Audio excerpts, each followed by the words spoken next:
tarde, meus amigos. Está no ar o Sala de Domingo com um timaço. Eu recebi agora a lista dos participantes do Sala de Domingo.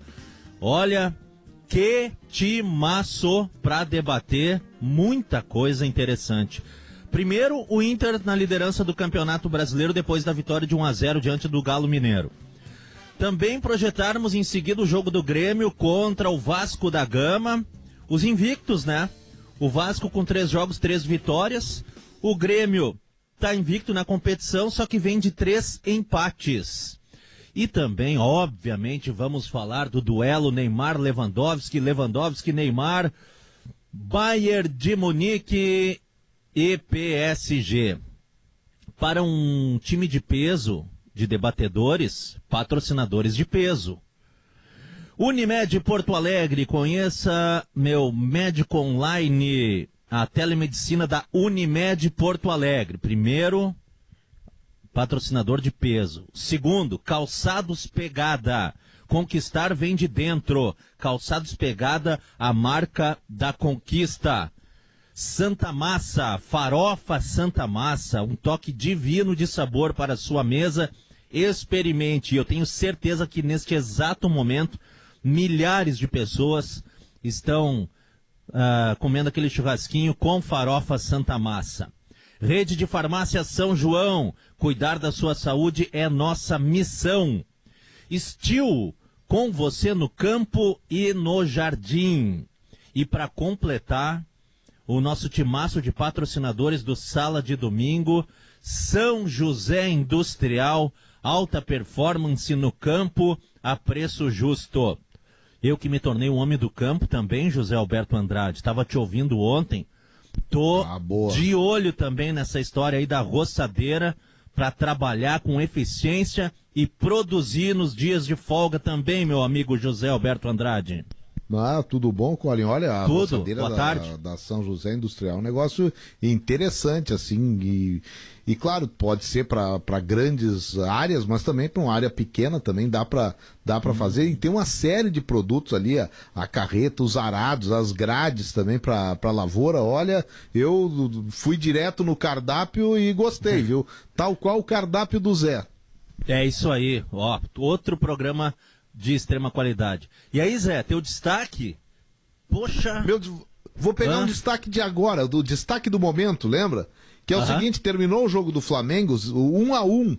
O Botafogo fez um golaço já no tempo dos acréscimos e o Flamengo acabou empatando num pênalti que o Voaden não deu. O Voaden teve a convicção que não houve pênalti numa bola chutada pelo Bruno Henrique, que desviou no braço, depois se viu, do jogador do Botafogo. E o Voaden, na hora, assim, ele botou o sinal, botou a mão no ombro e disse, foi ombro, mandou o jogo seguir. Quando a bola parou e o Flamengo estava em cima, porque era quase 50 e tantos já, 51 minutos, o árbitro de vídeo chamou o Voaden, ou ele avisou, disse, confere aí o que aconteceu. E foi no árbitro de vídeo, ele foi até a beira do campo, olhou e a bola tinha realmente tocado no braço do zagueiro do Botafogo, pênalti marcado, gol do Gabigol, o último lance do jogo, terminou em 1-1. Mas o Flamengo pressionou tempo inteiro, parte que eu vi durante o Esportes ao meio-dia, o empate foi o resultado mais justo. O Botafogo achou o golaço lá e ia ganhar um jogo sem justiça.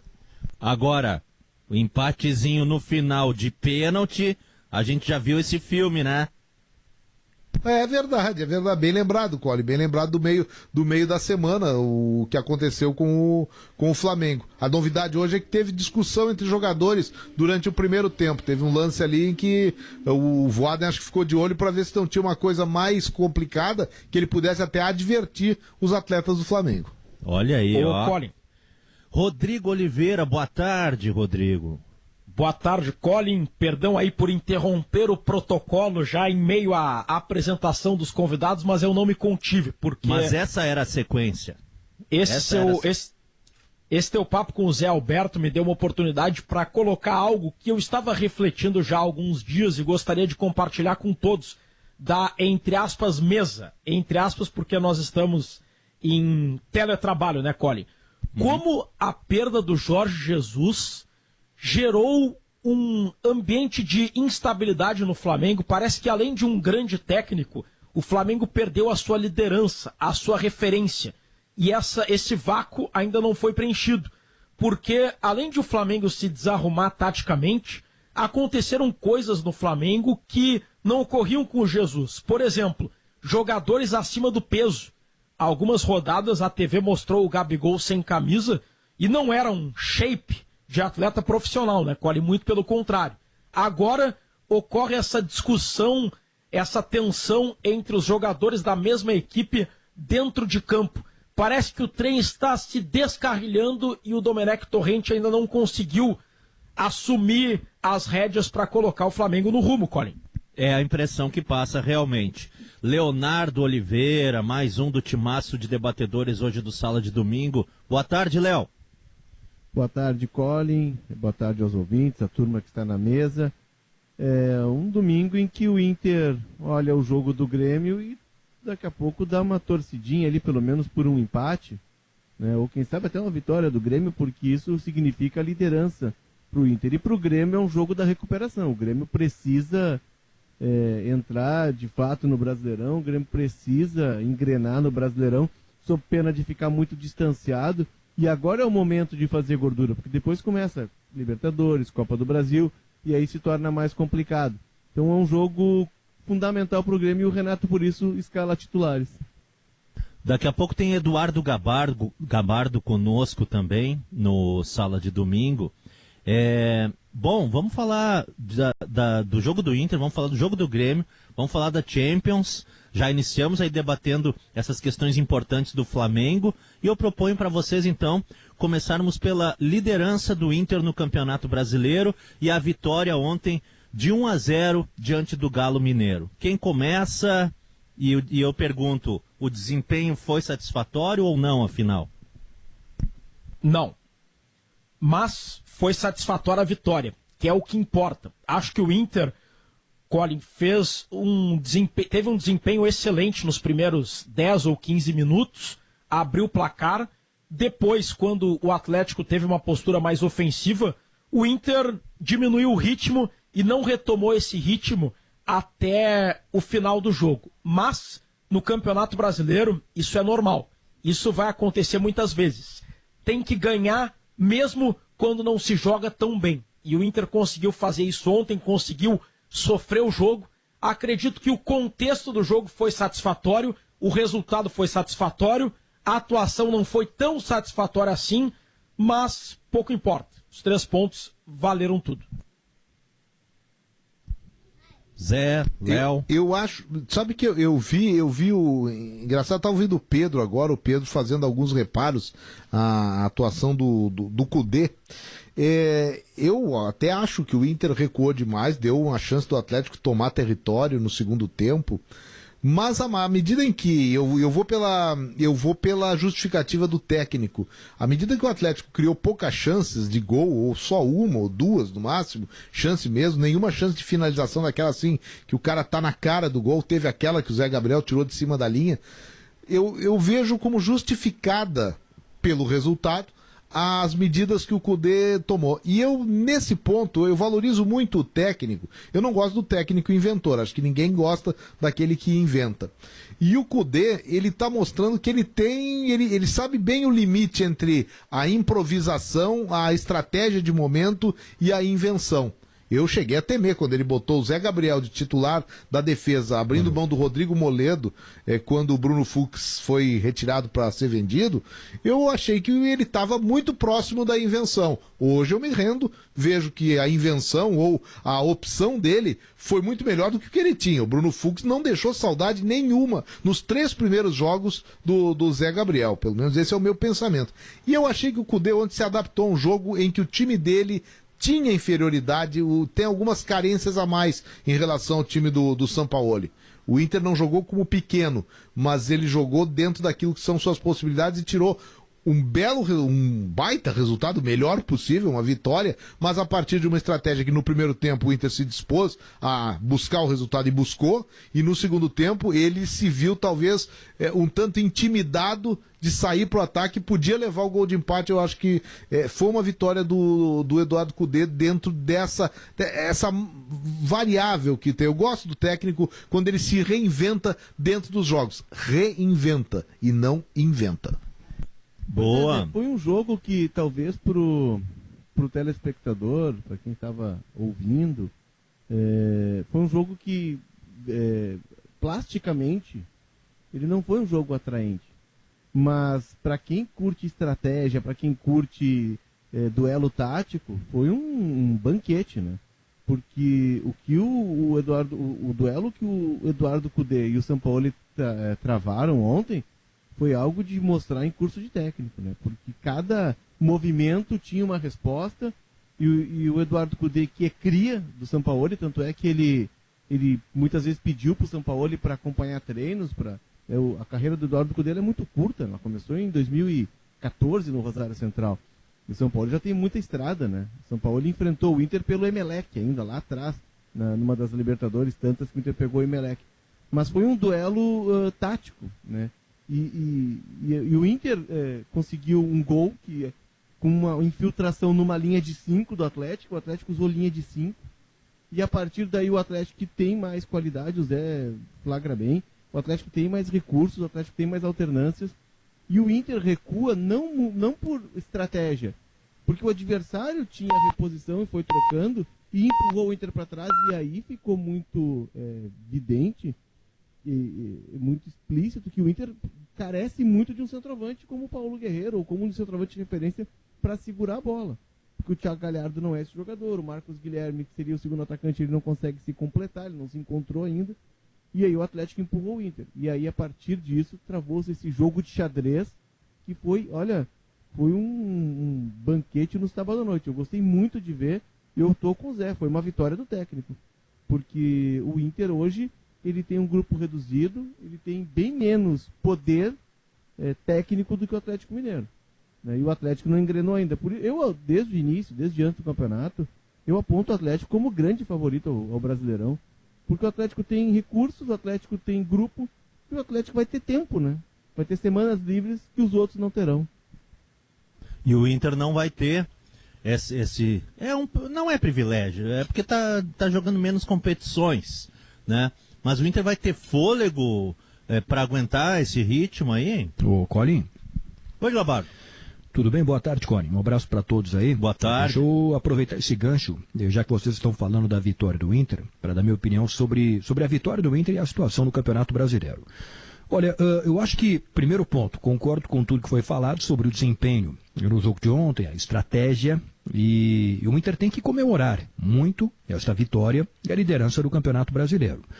Mas a gente já viu, ao longo dos anos, que estas primeiras rodadas do Campeonato Brasileiro, elas não servem assim como uma base tão definitiva em relação ao que vai acontecer no restante da competição.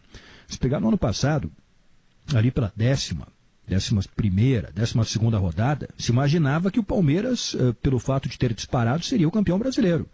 E o Flamengo, olha, fez já na virada de turno já tinha tomado a liderança e não perdeu mais, né? Então acho que a gente tem que ter muita calma ainda.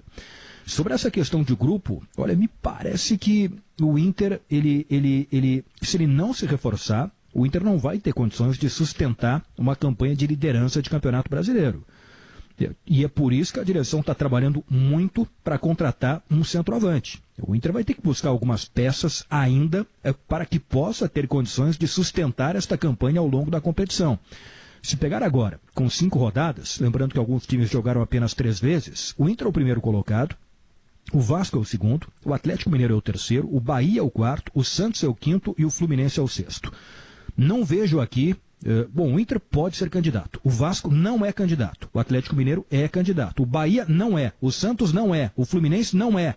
Ou seja, dos 6 primeiros colocados do Campeonato Brasileiro nesse momento, eu só vejo um candidato efetivo ao título, que é o Atlético Mineiro, e um que pode ser, que é o Inter. Ou seja, acho que ainda é muito cedo para se ter uma avaliação definitiva. E o atual campeão está patinando, né? Porra, tá mal, né? Eu conversei com o Colin de manhã no Domingo Sport Show e até a gente tratou disso. O Inter não precisa de um centroavante. O Inter precisa de 2 centroavantes. O Inter precisa de mais um jogador de meio campo, mais um jogador ali para aquela linha de 3 para ter uma alternativa.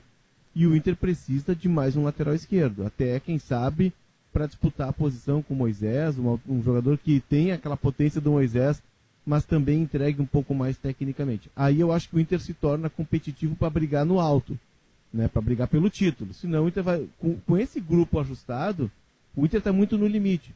Vamos supor aqui que, por um infortúnio, o Thiago Galhardo tenha de ficar de fora de 2, 3 rodadas. Olha o tamanho do rombo que fica. O próprio Edenilson, que ontem correu os 90 minutos, a função tática que o Edenilson cumpriu no jogo ontem e de maneira exemplar. O Patrick tem uma recuperação muito boa, o Eduardo Cudê parece estar potencializando o Patrick. Então o grupo do Inter ele é muito ajustado. Eu diria até que o Inter hoje tem um time, né?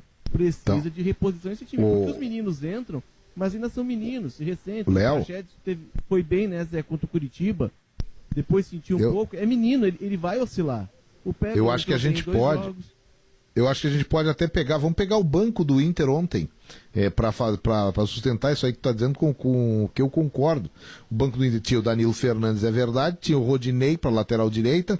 A dupla de zaga reserva era Rodrigo Moledo e Lucas Ribeiro. E ainda tinha o Matheus Jussa, que já tá jogando até na lateral. Porque não tem o Wendel, que tá machucado. E quando o Moisés não pode jogar, é a opção.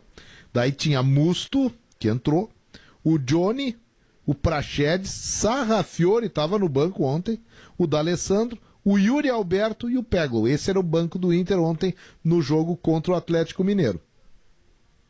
Porque o Yuri Alberto não está jogando. O Yuri Alberto, eu acredito que num cenário normal, né, num ambiente normal que... Vamos pegar ali de 5 anos atrás. O Yuri Alberto, 6 anos. O Yuri Alberto é um protótipo de um Oscar. O Inter vê nele um potencial de Oscar. O Oscar, quando veio, foi inclusive, acho que jogou um campeonato brasileiro sub-23 com o Inter. E depois ele começa a entrar. O Yuri Alberto tem 3 jogos no Santos esse ano. E 2 que ele começou pela seleção sub-23 e acabou substituído. A amostragem dele é pequena. Ele é um jogador que está no começo da carreira. O que impacta é a questão do valor. Realmente, um jogador pelo qual o parceiro paga e coloca lá 10 milhões, é um jogador que tem um valor, e aí isso cria uma expectativa.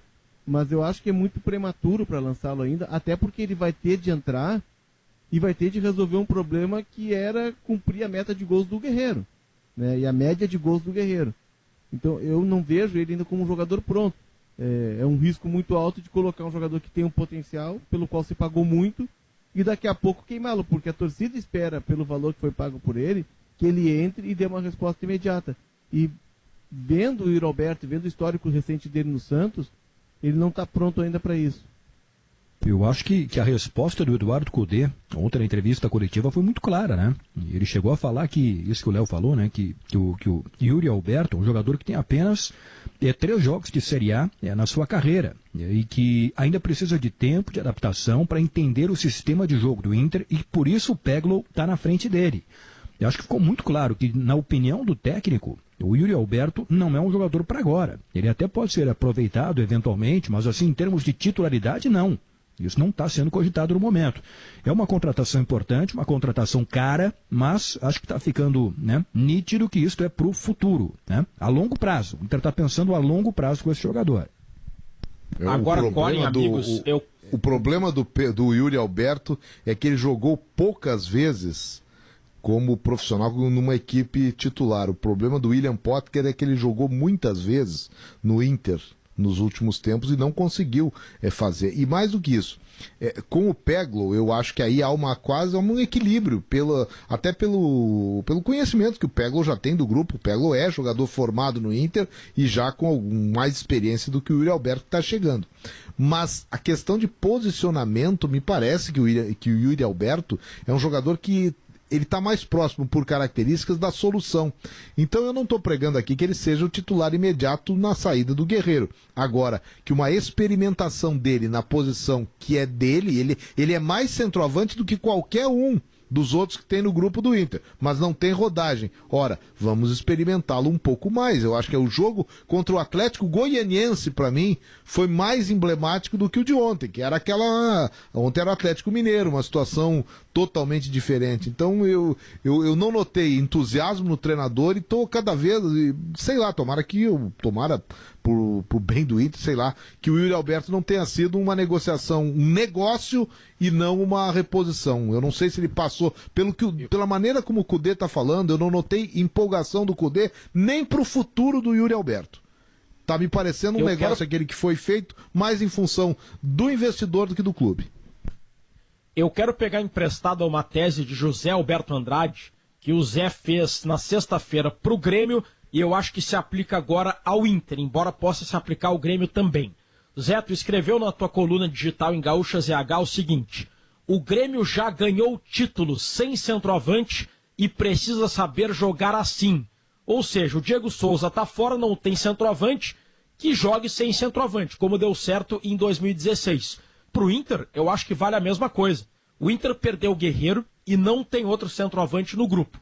E no mercado também não tem outro centroavante. O Pedro Raul, que fez um golaço agora, seria excelente, mas o Botafogo não libera e eu não vejo outro. Se não tem, olha, é melhor ter centroavante. Mas se não tem, que jogue com Yuri Alberto, que jogue com o Marcos Guilherme, com o Thiago Galhardo. O Inter vai ter que aprender a jogar com o que tem. Eu acho que é melhor, senhores, jogar com o time de ontem, com o Marcos Guilherme focado, com o Thiago Galhardo focado, do que, por exemplo, jogar com o Alexandre Pato, que até não é um centroavante de ofício, mas, por exemplo, se vier o Pato do São Paulo acomodado, sem gana e sem dar a resposta que a gente sabe que ele pode dar, é melhor jogar com o time de ontem. Se é para vir um centroavante só por ser centroavante, como foi, por exemplo, o Trellis no ano passado no Inter, é melhor que não venha e que o Inter aprenda a jogar dessa forma, sem 9, senhores. Esse modelo de jogo, ele requer essa função de um jogador que segure muito a bola lá na frente, né? Que prenda a bola, que segure os zagueiros. Era o que o Guerreiro fazia. O Guerreiro segurava os dois zagueiros, né?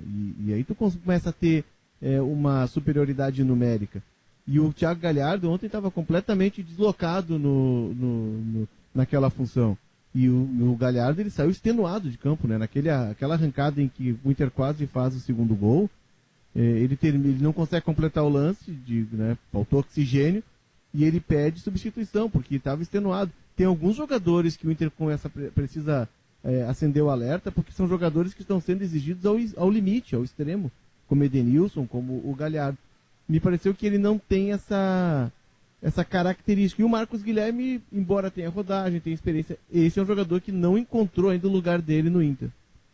Agora com esse gol que marcou, porque o Inter está buscando o centroavante, né? E o Rodrigo trouxe os detalhes da tentativa do Pedro Raul, do Botafogo, na tentativa de troca pelo Potker até o final do Campeonato Brasileiro. Com esse gol que o Pedro Raul marcou hoje contra o Flamengo, pô, que golaço, hein? O Pedro Raul já vinha muito bem, é uma revelação. Com esse gol aí, acho que não vai ser liberado mesmo, né?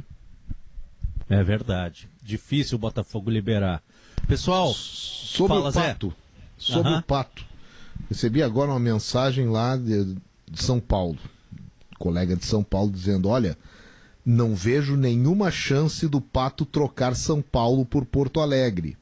Ele ama a cidade, comprou um apartamento aqui gigantesco antes de jogar no Corinthians, ganha 1,5 milhão e não vai jogar sequer pela metade. Isso aí é uma, digamos, tem a informação, essa do apartamento tem informação, e depois segue informação e interpretação já da situação do Pato. Aí o palpite desse colega: Pato vai parar.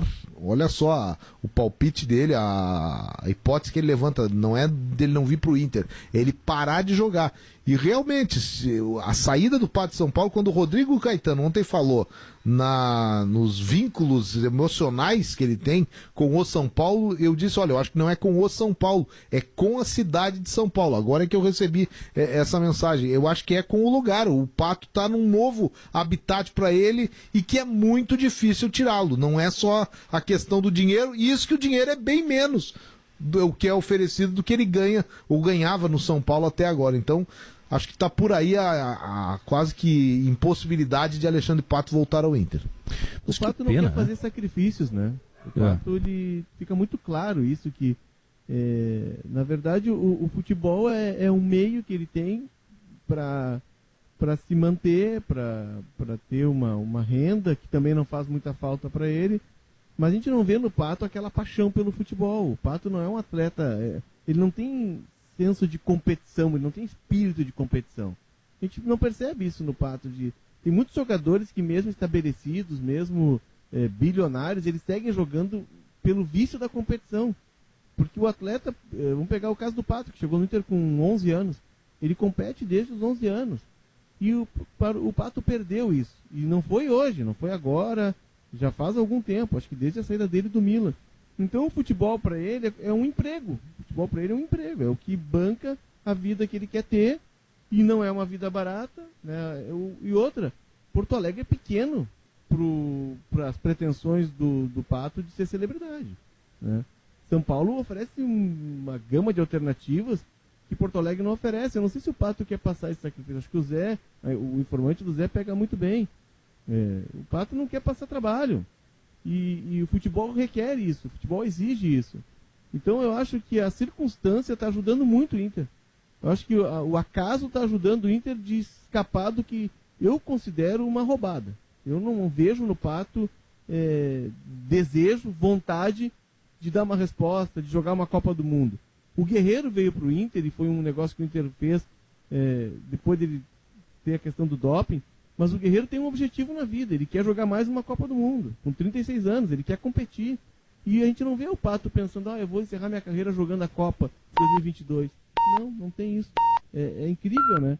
E ele está estabelecido, né? O Pato não precisa, hoje, se ele puder parar hoje, ele segue vivendo bem. Se a gente pegar aqui como alternativas do que o Pato poderia fazer, bom, primeiro ponto, para o exterior ele não vai voltar, porque ele já voltou da China e abriu mão de muito dinheiro do contrato que ele tinha na China, pelo que eu sei, algo em torno de 6 milhões de dólares, ele abriu mão, para voltar para São Paulo, porque ele queria ficar perto da sua esposa, a Rebeca Abravanel, filha do Silvio Santos, né? Então, para o exterior ele não vai voltar. E teria mercado daqui a pouco, talvez no Catar, nos Emirados Árabes, de novo na China. Mas acho que está muito claro que ele não vai voltar porque ele acabou de retornar para o Brasil porque queria ficar aqui no Brasil. Bom, qual é o mercado que o Pato tem no Brasil? Em São Paulo, no Corinthians, ele não vai jogar porque, né, pela maneira como ele saiu, acho que não tem a possibilidade. O Corinthians também nem tem verba para fazer esse tipo de contratação nesse momento. No Palmeiras, não acredito também, porque ele teve proposta do Palmeiras e não quis. Acho que não voltaria. No Santos não há mínima condição financeira. Ou seja, o mercado de São Paulo acho que está fechado para o Pato agora. Tem a possibilidade do Inter, que é uma possibilidade concreta, aí depende se ele quer ou não. Mas assim, eu não vejo, no Rio de Janeiro também não. Eu não vejo muito mercado para o Pato no futebol brasileiro. Ele certamente vai ter que tomar essa decisão, que não será uma decisão fácil, se ele realmente quer jogar no Inter ou não. Porque a melhor opção para o Pato como jogador de futebol, neste momento, o mercado dele está no Inter. Porque fora do Inter eu não sei se teria no Atlético Mineiro, mas também não avançou. Não sei se tem grandes possibilidades para ele dentro do mercado brasileiro. Realmente não vai ser uma decisão fácil para ele decidir o que ele quer da vida. Pessoal, eu tenho que ir para o intervalo comercial. Fala, Léo, fala. Não, só para encerrar, Colin, fica essa pergunta antes do intervalo. Será que o Pato quer? É isso aí, essa que é a questão. E no lado do Inter, a manifestação do Rodrigo Caetano foi bem interessante. O Rodrigo Caetano disse que o Inter não vai ficar também esperando por jogador, né? Tem isso. Eu acho que tem duas perguntas que têm que ser feitas na questão do Alexandre Pato. Essa que o Léo fez, será que ele quer? E além de perguntar isso, tem uma outra pergunta. Será que ele consegue? Esse é um outro ponto. Será que o Pato consegue ainda jogar em alto nível? Eu vou dizer, eu acredito, eu acho que ele tem um potencial enorme. Eu acho que se for uma contratação que seja dentro do parâmetro financeiro do clube, eu acho que vale. Se for para não gastar muito, eu acho que vale. Mas eu acho que essa pergunta tem que ser feita também. Será que o Pato consegue ainda jogar em alto nível? Além de Vamos aguardar os próximos capítulos. Depois do intervalo tem Vasco e Grêmio, a projeção para hoje à tarde, e também uma pelada que vai ter, um outro jogo que vai ter, que é Bayern de Munique e PSG decisão da Champions. O Sala de Domingo é para a Unimed Porto Alegre. Conheça a telemedicina da Unimed Porto Alegre. Você pode consultar por videochamada médicos de diversas especialidades. Para saber mais, acesse o site. Calçados Pegada, conquistar vem de dentro. E para fazer isso com conforto, leveza e estilo, conte com a Calçados Pegada. Conheça a nova coleção nas nossas redes sociais. Pegada, a marca da conquista. Farofa Santa Massa, um toque divino de sabor para a sua mesa. Experimente. O frio intenso está de volta e as farmácias São João trazem ótimas ofertas para você economizar. Acesse farmáciassãojoão.com.br ou ligue 0800 870 7070 e faça seu pedido sem sair de casa. Aproveite! Os produtos Steel têm tecnologia, potência e qualidade para fazer o seu melhor no campo ou no jardim.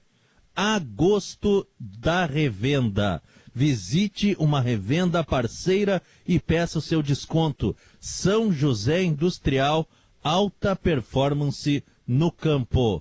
É rapidinho o intervalo e o Sala volta em seguida. E aí? Com o Sala de Domingo, vamos até as 14h. Depois das 2h, tem o pré-jornada com o comando de Eduardo Gabardo, que é um dos debatedores hoje no Sala, que conta também com José Alberto Andrade, Rodrigo Oliveira e Leonardo Oliveira. O Sala de Domingo é para a Unimed Porto Alegre. Conheça Meu Médico Online, a telemedicina da Unimed Porto Alegre. Calçados Pegada, conquistar vem de dentro. Calçados Pegada, a marca da conquista. Farofa Santa Massa, um toque divino de sabor para a sua mesa. Experimente. Rede de Farmácia São João, cuidar da sua saúde é a nossa missão. Steel, com você no campo e no jardim. E São José Industrial, alta performance no campo a preço justo. Vocês esperam alta performance do Grêmio contra o 100% Vasco da Gama, pessoal, hoje à tarde? Eu espero boa performance. Eu espero boa, talvez, não sei se toda, né, Léo? Sim. Vai lá, Léo. Tem um trunfo, Zé, desculpa, acho que com um delayzinho eu acabei te atropelando. Mas o Grêmio tem um grande trunfo que foi poder permanecer no Rio, né? Isso faz uma diferença absurda, é como se fossem 2 jogos em casa. Porque tu joga na quarta, dá descanso para os jogadores, né? Não tem o deslocamento, não tem o tempo da viagem, e isso se reflete. E isso também pesa na decisão do Renato de usar titulares, além da necessidade do Grêmio entrar de fato no Brasileirão, né? O Grêmio precisa pontuar no Brasileirão.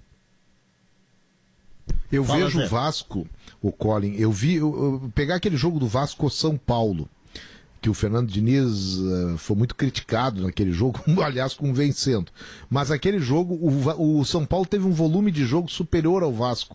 A vitória do Vasco, ela não é uma vitória tão assim, teve gente que disse, São Paulo jogou melhor e o Vasco ganhou. O jogo do Vasco na sequência, do meio da semana contra o Ceará, o placar, ele não foi o placar do jogo. O Vasco foi extremamente efetivo e é qualidade do Vasco. O Vasco tem qualidades. Eu só acho que o Grêmio tem mais personalidade de time, tanto em relação ao São Paulo do Fernando Diniz, como também ao Ceará.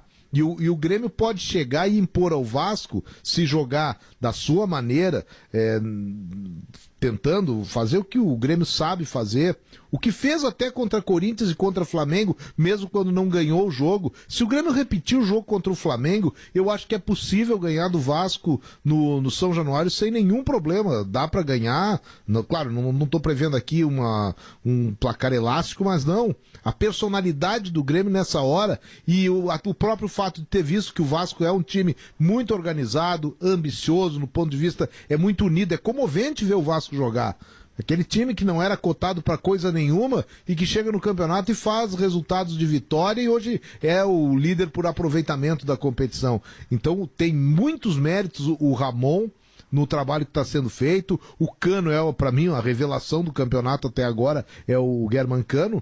E o Vasco tem, mas o Vasco, para mim, ele tem uma limitação de qualidade, de potência, que o Grêmio, com a sua personalidade, pode neutralizar. E a partir daí contar, mesmo que não tenha o Diego Souza, mas contar com soluções ofensivas que o Renato venha a propor para esse jogo. A ausência do Diego Souza é essa sim. Essa aí é eu coloquei como um desastre para o Grêmio nesse momento. Não jogam Diego Souza, o Jeromel e Maicon, né? Seriam essas as ausências. E o Vanderlei. E o Vanderlei, porque o Renato quer dar rodagem para o Paulo Vitor. É quase um time misto, né? Mas o Renato vai com o que tem de melhor. Eu fiz esse jogo, Zé, com o Manhago na semana passada e me chamou muita atenção o Vasco, primeiro porque é um time jovem, é um time muito jovem, é um time com muitos jogadores da base, o Vasco está recorrendo muito à base. Na semana passada, dos 22 relacionados, 10 jogadores eram da base. Tá? O Thales Magno está jogando muito, não está brilhando como antes, mas está jogando muito taticamente, está fazendo um corredor esquerdo, recompõe, é um jogador que desequilibra. Jogou na semana passada o Gabriel Peck, que é outro menino do lado direito, né? E pelo jogo do Ceará, quem jogou foi um lateral esquerdo que chegou da Bélgica, agora que aí o Thales Magno foi para a direita, e esse lateral ocupou o flanco esquerdo. O Vasco joga num 4-5-1. O Herman Cano, ele tem uma participação pequena no jogo, mas ele é definidor. Se a bola chegar nele e cair, ele faz gols, né? Ele fez 41 gols na temporada passada. O Brasileirão já tem 3. Se não me engano, na temporada do Vasco são 12 ou 13 gols em 16 jogos. Então é um goleador nato e tem um jogador que é muito importante nesse sistema do Vasco. Que eu desde antes, há 2 anos que eu já acompanho, e eu acho que é um jogador que a dupla, até já sugeri isso em coluna, que a dupla poderia buscar, que é o Andrei. É um volante, tem 23, 24 anos, é da base do Vasco, e me parece que agora ele conseguiu amadurecer. Esse jogador dá uma solidez defensiva e libera o Felipe Bastos para chegar à frente. Por isso o Felipe Bastos já tem 3 gols no Brasileirão. Pô, e um deles foi agora um golaço. Fala, Rodrigo.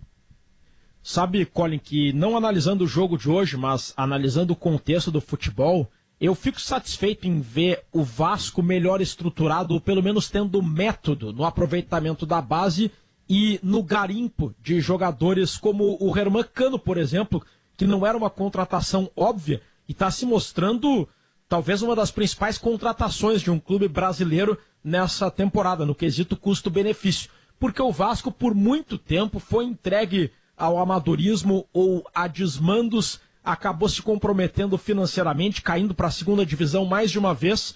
Eu fico satisfeito em ver um clube com uma importância tão grande, histórica para o futebol brasileiro, tendo método, tendo planejamento, profissionalismo e colocando para o seu torcedor jogadores da base e jogadores garimpados no mercado.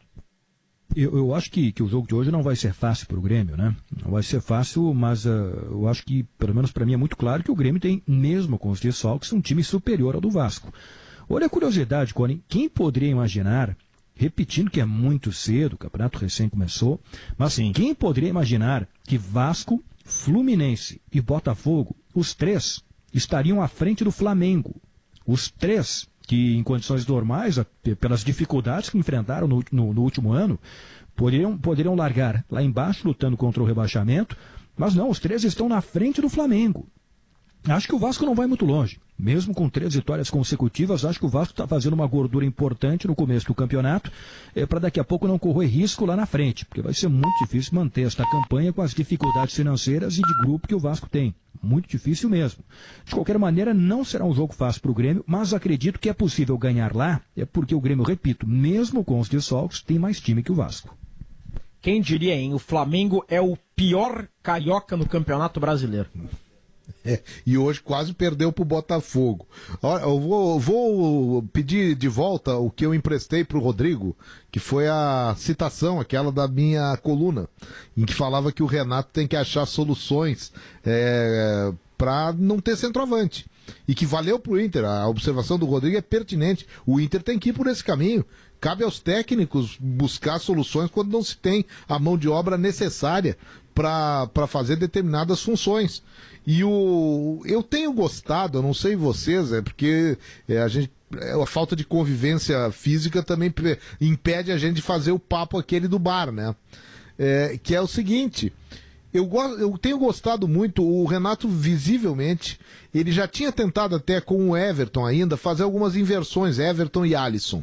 Mas agora elas se tornaram muito mais constantes e eu vejo isso como uma necessidade do Grêmio para surpreender os adversários, para criar uma novidade, porque se botar o PP a ser um simples substituto do Everton, primeiro que vai manter a maneira dos times marcarem e vai sacrificar o PP porque ele ainda não é e não sabe nem se será um Everton um dia. Eu tenho gostado muito dessa solução. O Grêmio está ganhando agora o outro Everton. O Grêmio tem o Robinho como novidade, que a gente pode considerar uma novidade de meio campo para frente. Que é Luiz que Fernando, eu vejo... né, Zé? Sim, o Luiz Fernando, exato, que foi contratado ontem. O que o Grêmio pode oferecer de novidade para não ter a dependência do centroavante mais convencional, que é o Diego Souza, que foi a grande contratação do Grêmio nesta temporada, a grande solução que o Grêmio encontrou? Zé, eu acho que para ter essa solução é preciso que um jogador mude um pouquinho a sua característica, né? Embora a gente esteja pedindo para mudar um cara do qual eu sou fã e que para mim é artigo raro no mercado, que é o Jean-Pierre. Somos dois. Nesse modelo sem 9, o Jean-Pierre vai ter que entrar mais na área, o Jean-Pierre vai ter que dialogar mais com esse jogador. E o Jean-Pierre, por vezes, ele está muito recuado, ele não consegue esse diálogo porque até chegar lá na frente já foi. Isso é Douglas e Luan. Jogar. Exatamente. Então, por isso o Renato tem usado tanto o centroavante e por isso o Grêmio, o relato do André Silva, o Grêmio saudou quando soube que o Diego Souza tinha 10 dias apenas de estaleiro, né, depois da lesão, porque pela reação dele eu imaginei que fosse algo de 30 dias. Muscular daquela forma, mas felizmente foi só um edema, daqui a 10 dias está de volta, porque com o Jean-Pierre sendo o meia central, é preciso ter esse jogador na frente para segurar a bola. Não tem alternância de troca de posições. E o novo Everton? O novo Everton, Zé, o novo Everton é aquilo que o Renato começou a fazer lá contra o Ceará, que é o Alisson e o PP trocando de lado a toda hora. E já funcionou contra o Flamengo, né? É uma forma que tem de compensar, de bagunçar a marcação adversária, né, Zé? Porque o Everton, ele bagunçava a marcação adversária ao botar o pé na bola. O Everton botava o pé na bola, a defesa adversária entrava em ebulição. E agora não tem mais esse jogador que bagunça o adversário. E aí tu precisa criar sistema, alternativas para encontrar espaços, né? E funcionou contra o Flamengo, o gol é um passe do Alisson e um gol do PP no lado direito. Agora o Grêmio está ganhando muitas alternativas para essas funções de lado, né? Claro que perdeu o Everton, que é uma perda irreparável por tudo que o Everton representou para o Grêmio, né? E pela qualidade que ele tem. Mas o PP está surgindo muito bem pelos lados. Neste momento, PP e Alisson são os titulares. E aí vem como alternativas o Everton, que até tem um histórico de lesões, mas é uma contratação importante. O Robinho pode jogar por ali também.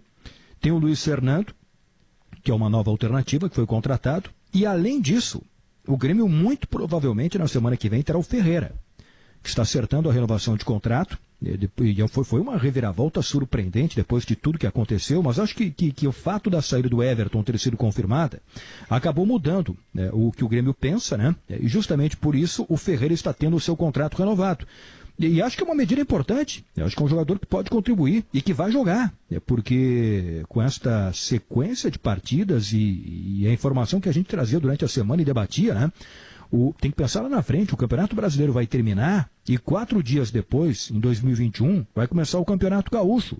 Então você tem que ter muitas alternativas, não para agora, mas para durante o ano e para 2021 também. Por isso que eu acho que a renovação do Ferreira que está acontecendo, ela é fundamental. Pessoal, eu queria dedicar os últimos 10 minutos do Sala de Domingo à decisão da Champions, que vai ser 4-3 para o PSG, num dos jogos mais emocionantes dos últimos tempos. Vai ganhar o azarão. O que é, Zé? E eu convido os nossos ouvintes eu convido os nossos ouvintes a acompanharem Grêmio e Vasco e depois pode desfrutar desse jogo mais tarde no VT, viu? Não nos abandonem em Grêmio e Vasco. É muito mais importante para nossa realidade aqui o Grêmio e Vasco. É a nossa Champions League hoje. O que eu disse, seu Colin, a frase de efeito é a seguinte: vai ganhar o azarão, para o qual eu estou torcendo. Essa é a segunda parte. Agora, tô olhando time por time, da maneira como vem jogando, o que respalda muito o Bayern de Munique não são os 8-2 que aplicou no Barcelona, e sim o que ele fez no pós-pandemia. E eu lembro da gente falar isso, eu falei, eu ouvi e acho que falei também sobre isso em Esportes ao Meio-Dia há muito tempo. Quando começou o futebol na Alemanha, que foi o primeiro país que começou, que os clubes alemães teriam vantagem no sentido de um trabalho mais a longo prazo. E acabou acontecendo. O Bayern de Munique, com todo o estilo metódico dos alemães, a Alemanha botou 2, inclusive, nas semifinais. Os alemães o Bayern acabou sendo o time de melhor rendimento. Então o Bayern, para mim, ele é um time melhor que o Paris Saint-Germain. É melhor, vem de melhores resultados, mais impactantes. Olha, o Lyon, a gente ficou naquela... O Lyon encarou e levou 3. Foi o que aconteceu. Então, agora, o Bayern de Munique não tem um Neymar. Por mais que o Lewandowski seja, é uma coisa muito mais coletiva. Ao passo que o Neymar, a partir dele, é verdade, grandes jogadores que o Paris Saint-Germain tem, ele pode construir uma reviravolta e o azarão acabar perdendo para aquele que não é o favorito. Eu entrevistei ontem no Planeta Bola, Colin, amigos, um jornalista do Bild da Alemanha, o Heiko Niederer, e ele me disse algumas questões importantes. Considera que o Bayern não tem uma grande superestrela como os grandes Barcelona, Real Madrid, o próprio Paris Saint-Germain agora, porque o Neuer, o Müller, o Lewandowski, eles não têm individualmente o protagonismo que esses outros craques têm nas suas equipes. O Zé Alberto foi nessa linha agora. Lembrou que o Paris Saint-Germain ficou muito mais tempo parado, porque o campeonato francês foi cancelado em virtude da pandemia, o alemão foi retomado. Por isso, ele entende que o Bayern tem muita vantagem pelo desempenho que está tendo. E o que mais me chamou a atenção, para os alemães, é o ano do Lewandowski ser o melhor do mundo, independentemente de qualquer coisa. Ele concorda que o vencedor da Champions tem uma vantagem importante na busca do prêmio, mas ele diz que na Alemanha há o consenso de que é o momento do Lewandowski, independentemente do resultado de hoje, que no todo da temporada o Lewandowski é o melhor jogador do mundo. O Lyon mostrou o caminho das pedras, né? E o que faltou pro Lyon foi o que sobra pro PSG, que é jogadores de altíssima categoria, jogadores que definem em um lance. Se o Bayern de Munique, que marca muito alto, que marca alta pressão, que é um time que ocupa metade do gramado, ele usa só metade do gramado, ele vai empurrando o adversário contra a sua goleira, mas se o Bayern de Munique não criar estratégia para evitar a saída rápida do PSG, que acione principalmente o Mbappé, aí é quase suicida. Porque se fosse o PSG na semifinal e a bola que o atacante do Lyon perdeu e caísse no pé do Neymar ou do Mbappé, o Bayern de Munique estava de férias já desde quinta-feira. É um jogo muito complicado para o Bayern. Sobre esse jogo aí, eu acho que vai ser uma final muito parelha, né? São duas grandes equipes, eu acho que seria muito bacana, muito legal para o futebol brasileiro ver o Neymar ganhando o título e também o título de melhor jogador do mundo, porque eu acho que para a seleção brasileira isso vai ser importante para a recuperação do Neymar. Mas assim, olhando clube por clube, talvez eu esteja sendo um pouco chato com isso, mas me agrada muito mais o modelo do Bayern de Munique. Estou falando de clube, né? Não me agrada muito de onde vem o dinheiro do Paris Saint-Germain e da maneira como é feita a injeção de dinheiro do Paris Saint-Germain, né? Que vem de uma ditadura do Catar. Acho esse tipo de clube, assim como o Bayern de Munique, como o Paris Saint-Germain, como o Manchester City, eu acho que isso torna um pouco artificial a relação com o futebol. Eu gostaria de ver o Bayern de Munique pensando no futebol como campeão europeu mais uma vez. Nisso aí eu fecho com o Gabardo. Essas relações eu tenho lá minhas dúvidas quando ela... Bom, o próprio Red Bull é de outra maneira. É a questão aquela da tradição do futebol e do investimento que vem de fora e que de vez em quando perde o compromisso. E ali adiante, se a empresa não quiser mais patrocinar, o Red Bull volta a ser só Leipzig. E aí perde, troca a camisa, troca tudo, volta a ser como era. Eu acho meio complicado isso também. E nesses casos ainda agrego também o do Chelsea, que teve um crescimento absurdo com o Abramovich, mesmo sendo um clube de tradição, mas ele atingiu um tamanho instável, porque na hora que quiserem tirar o dinheiro, vão lá e tiram um dinheiro que também de origem, que a gente sabe que é uma origem meio complicada. Agora, para efeitos de seleção brasileira, eu tenho algumas boas notícias dessa final. Primeiro, se ganhar o Paris Saint-Germain, Neymar campeão, melhor do mundo. O Marquinhos, para mim, é um cara importantíssimo no futuro da seleção brasileira. Ele é titularíssimo na defesa e daqui a pouco vai estar, como ele está no Paris Saint-Germain hoje, como homem de meio campo. Quem sabe o Thiago Silva tenha, saindo agora, se despedindo do Paris Saint-Germain, tem ainda uma inércia dentro da seleção brasileira positiva em alto nível, mas eu vi também um Felipe Coutinho muito legal no Bayern de Munique. Ele não é o protagonista do time, mas tem entrado em boas partidas nessa reta final de Liga dos Campeões e eu acho que é um resgate bom que a seleção precisa, porque o Tite nunca abriu mão do Felipe Coutinho. 1h56. Estamos na reta final aí, 1 minuto para cada. Rapidamente, eu concordo com a tese do Gabardo e do Zé Alberto de que o modelo do Bayern é mais benéfico para o futebol que o do Paris Saint-Germain, mas eu ia ficar muito feliz pelo Neymar como brasileiro se o Paris Saint-Germain fosse campeão. Fala, Léo. Rapidamente, já vendendo meu peixe, eu entrevistei o Matheus Vivian, ex-zagueiro do Grêmio, hoje é um gestor de futebol na Europa, ele se radicou na França, e ele fez negócios com o PSG e tal. E ele conhece o PSG por dentro. E ele me passou algumas informações da máquina que é o PSG. Claro que teve uma alta injeção de capital do Qatar, mas hoje o PSG virou uma máquina de dinheiro, patrocínios vultosos, uma ideia de globalização da marca muito forte. Está lá em Gaúcha ZH, quem puder dar uma olhada. E Zé, descobriu um lateral direito para a nossa seleção brasileira, Zé. Dodô do Shakhtar. Dodô do Shakhtar. Coloquem o olho. Já esteve na seleção pré-olímpica no início do ano, está jogando muito, talvez seja uma boa alternativa para o Tite. Tamo nessa, porque estamos precisando. 1h58, muito obrigado, um bom restante de domingo para vocês. Boa jornada, Leonardo Oliveira, um abraço, Léo. Grande abraço, gente. Abraço, Zé. Um abraço, Colin, obrigado aí, abraço a todos. Rodrigão. Valeu, abraço, Colin e amigos. Gabardo, tudo contigo no pré-jornada? Tudo, grande abraço, Colin. A partir de agora eu comando pré-jornada, já com as entradas do André Silva lá de São Januário, para a gente conferir tudo sobre Vasco e Grêmio e de olho também na final da Liga dos Campeões. Show de bola, este foi o Sala de Domingo aqui na Gaúcha, programa que tem oferecimento de Unimed Porto Alegre, Calçados Pegada, Santa Massa, Rede de Farmácia São João, Estil e São José Industrial. Bom restante de domingo, tchau, tchau, saúde para todos.